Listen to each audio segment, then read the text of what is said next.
The vote that ended an alliance. The chamber lights of the Halloran assembly burned a cold, clinical white, the kind of light that made every face look guilty of something. Rena Ilo stood in the observation ring above the council floor, her hands gripping the rails so tightly her knuckles had gone pale. Below her, delegates from a dozen worlds sat in their tiered seats, waiting for a vote that would decide the fate of her people. She was young for a Faray officer, barely 3 years out of the Fleet Academy, and she had been sent to this session only because her superiors believed it would be routine. A formality. A stern warning, perhaps, followed by an extension of terms. That was what everyone had expected. It was not what happened. The Speaker of the Assembly, a tall, silver-eyed Corvain named Thessaly Orn, rose from the central podium and began to read from a data slate without once looking toward the Faray delegation seated below him. His voice was flat, almost bureaucratic, as though he were reciting a cargo manifest rather than deciding the future of an entire species. The Faray Compact has failed to meet its resource tribute for 3 consecutive cycles, he said.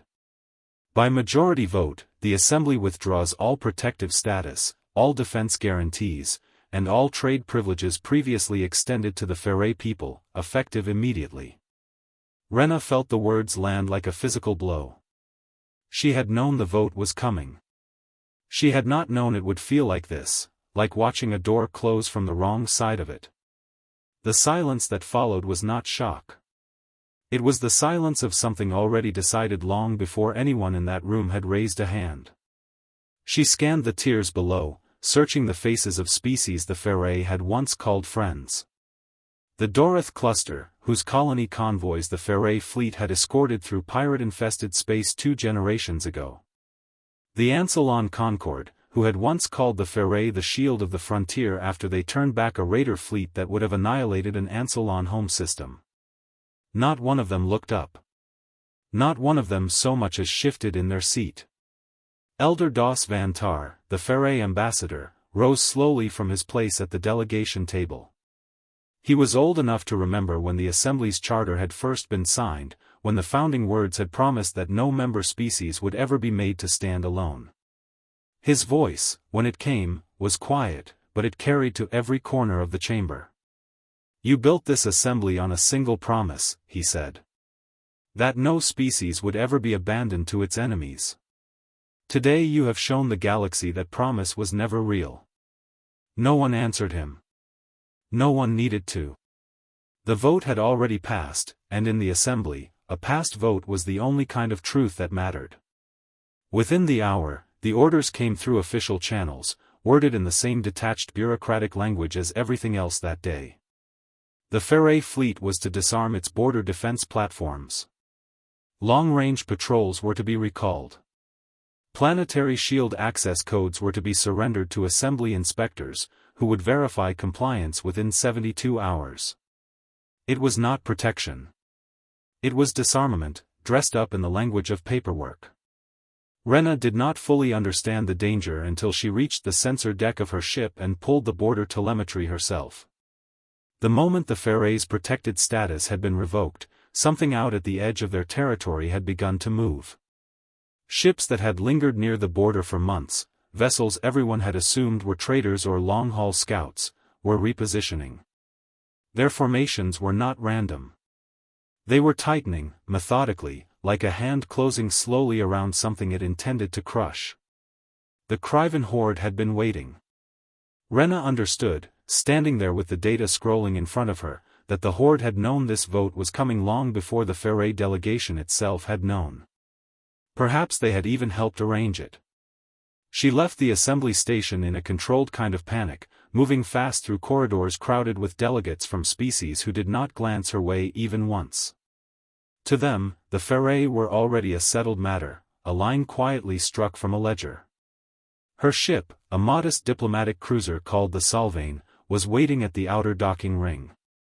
Her crew, 5 of them, all young, all a very long way from home, were waiting on the bridge when she arrived. Her pilot, a soft-spoken engineer named Callum Bray, looked up as she came through the hatch. "Rena," he said. "Tell me it isn't true." She could not tell him that. She could only give the order to set course for Vesara, their homeworld, and to do it fast, because she had no idea how many hours remained before something far worse than silence came looking for them. During the flight home, Rena did something that broke every rule of diplomatic conduct she had ever been taught. She opened a wideband transmission, one that would reach far outside assembly space, into territories the Faerie had never formally engaged. She did not do it because she believed anyone would answer. She did it because there was nothing left to lose. She sent the message across every old frequency still listed in the Solvane's outdated star charts, including one marked only with a designation from decades past, a species called humanity. A species the assembly rarely discussed, and when it did, always with faint amusement, reckless, the reports called them emotional, unpredictable, unsuited to serious diplomacy. Rena did not care what the assembly thought of them. She only cared that they were far away, and different, and had never signed the tribute agreements that had just doomed her people. They owed the Faerie nothing. There was no reason for them to answer. Her message was short. She did not dress it in formal titles or careful phrasing, she simply recorded it in her own voice, tired and unsteady, because she no longer had the strength to sound official. This is Rena Ilos of the Faerie Compact. Our protection has been withdrawn by the Halloran Assembly. Hostile forces are already moving toward our border. We don't know if this will reach anyone. We don't know if anyone will choose to answer. If you receive this, understand we are not asking out of strategy. We are asking because we are afraid, and because we have nowhere else left to turn. She sent it, then sat in the dim light of the Solvane's bridge, watching the stars blur past the viewport, waiting for a reply she fully expected would never come. The flight to Vesara took just over 10 hours. In that time, sensors picked up 3 more Kryvan scout vessels crossing into what had, that very morning, still been protected Faerie space. No assembly patrol intervened. No warning was issued. The wider galaxy had gone entirely silent, as though the Faerie had already ceased to exist in the eyes of everyone who had once called themselves their allies. When the Solvane finally dropped into orbit above Vesara, the sight nearly broke something in Rena. The capital city glowed peacefully beneath its atmospheric shield, its people entirely unaware of how thin that shield had suddenly become. Markets were still open. Children were still playing along the terraced parks by the coastline. None of them yet knew that the promise meant to keep them safe had been erased by a single vote in a room none of them would ever see. Rena stood in the docking bay long after the ship had powered down, staring at her wrist display. No response. Not from humanity. Not from anyone. Elder Vantar found her there, his expression unreadable in the low light. "You sent a message beyond assembly space," he said. It was not a question. Word traveled fast, even in a crisis. "I did," she admitted. "It wasn't authorized." "No," he agreed quietly. "It wasn't." He looked up at the darkening sky, where the first patrol beacons were being deactivated one by one in compliance with the Council's order. But perhaps it was the only wise thing done today. Rena did not feel wise. She felt like a young officer who had gambled everything on a species she barely understood, one that owed the Faerie nothing, one that had never been formally introduced to their government at all. The hours stretched into a second day, then a third, and the message log stayed empty. She began to believe the gamble had failed entirely. She did not know, standing in that quiet docking bay, that somewhere across the vast dark distance between the stars, her message had already been received. She did not know that a woman named Mara Costa had just set down a cup of coffee in a crowded control room, replayed the recording twice, and turned to the officer beside her with a look Rena would not understand the meaning of for a long time yet. For now, she only knew silence. And in that silence, she braced herself as best she could for the end of everything her people had ever built. On the third night, standing on the observation deck of Vesara's command tower, Rena watched an alert cut through the quiet hum of the city below. Not an alarm. A signal. A single unidentified vessel had dropped out of faster-than-light travel at the very edge of the system, broadcasting on every open channel at once. Her first thought was fear, that the horde had moved early, testing the border before the full assault began. She ran for the command center, heart pounding, bracing for warnings of incoming fire. What she saw instead, she did not understand at first at all. The ship that answered. Rena reached the command deck at a dead run, her breath tight in her chest, expecting the display to be flooded with warnings of incoming weapons fire. Instead she found the room caught in a strange, uncertain quiet, every officer staring at the same reading on the main screen. The vessel was small. Unarmed, as far as the scanners could tell. Its design matched nothing in the Ferre's records, blocky, practical, without the sweeping elegance of assembly ships or the sharp, predatory lines of a Kryvan warship.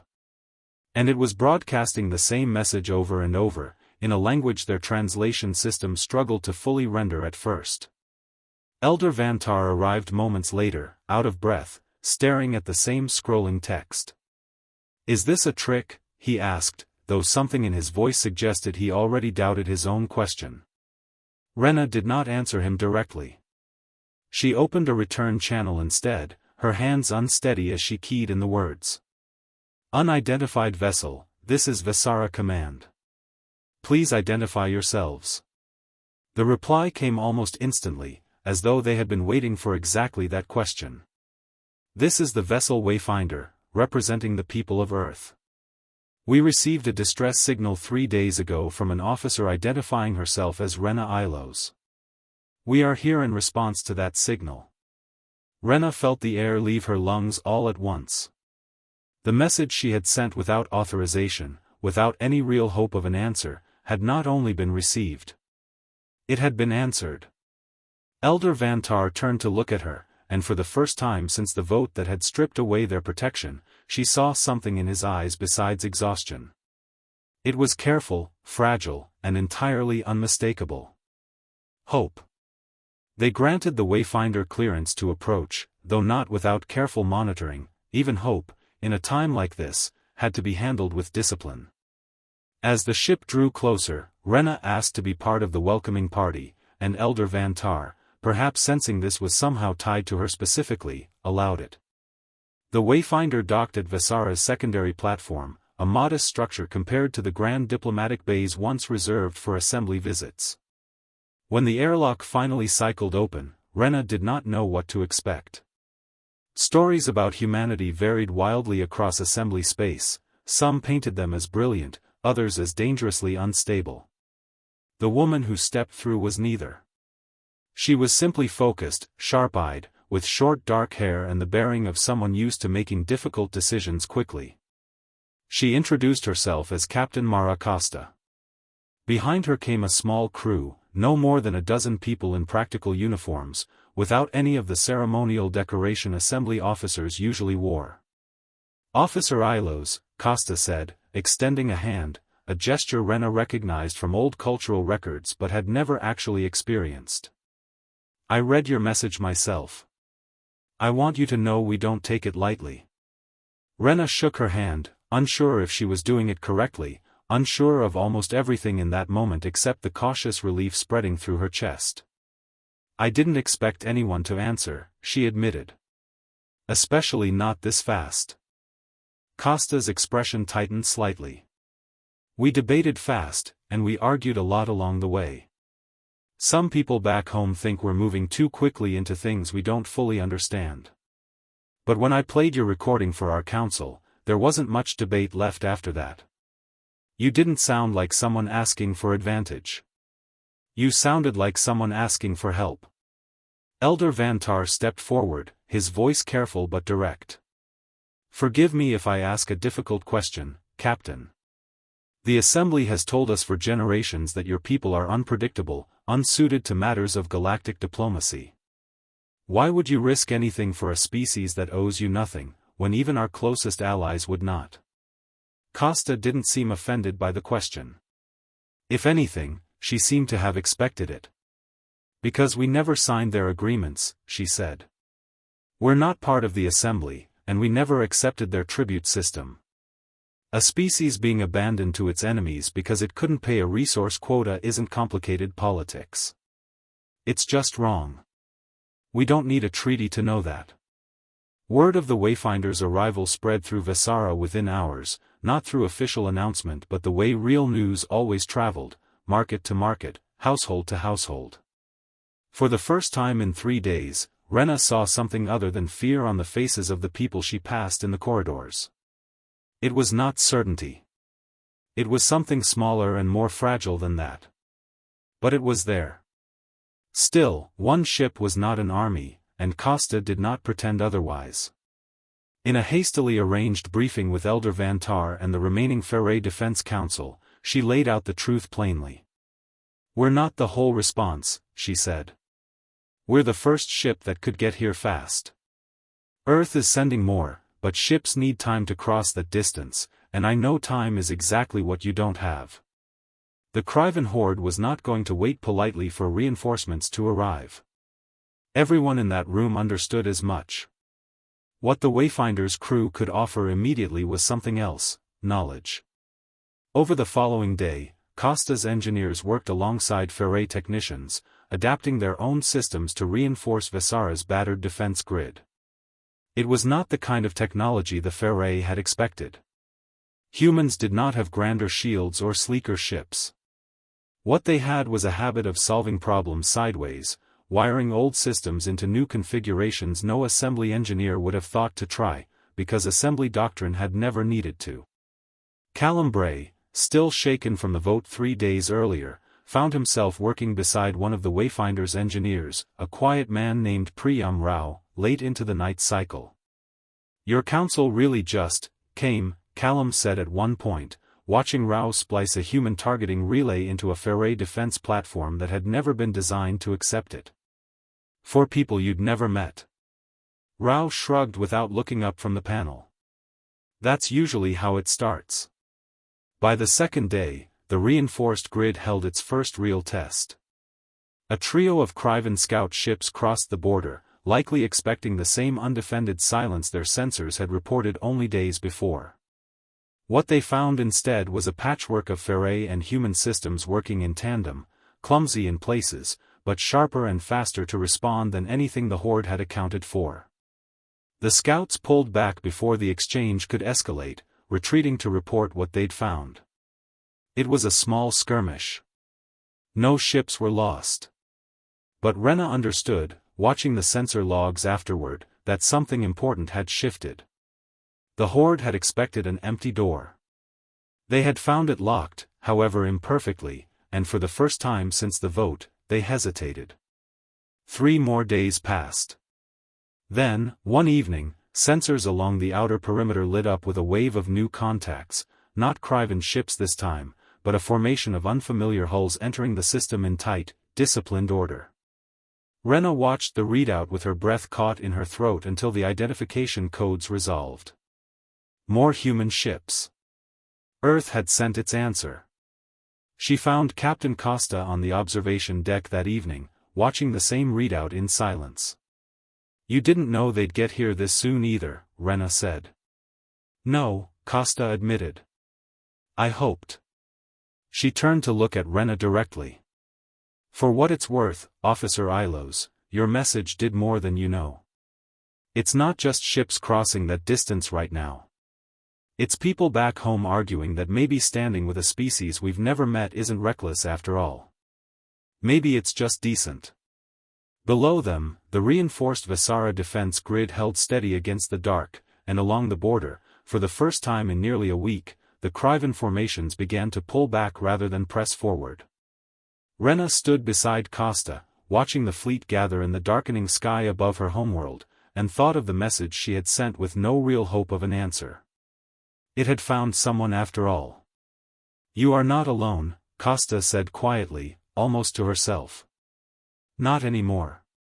Neither of them needed to say what everyone in that command tower already understood, that the war for the border was far from finished, and that whatever the assembly had abandoned, humanity had only just begun to answer.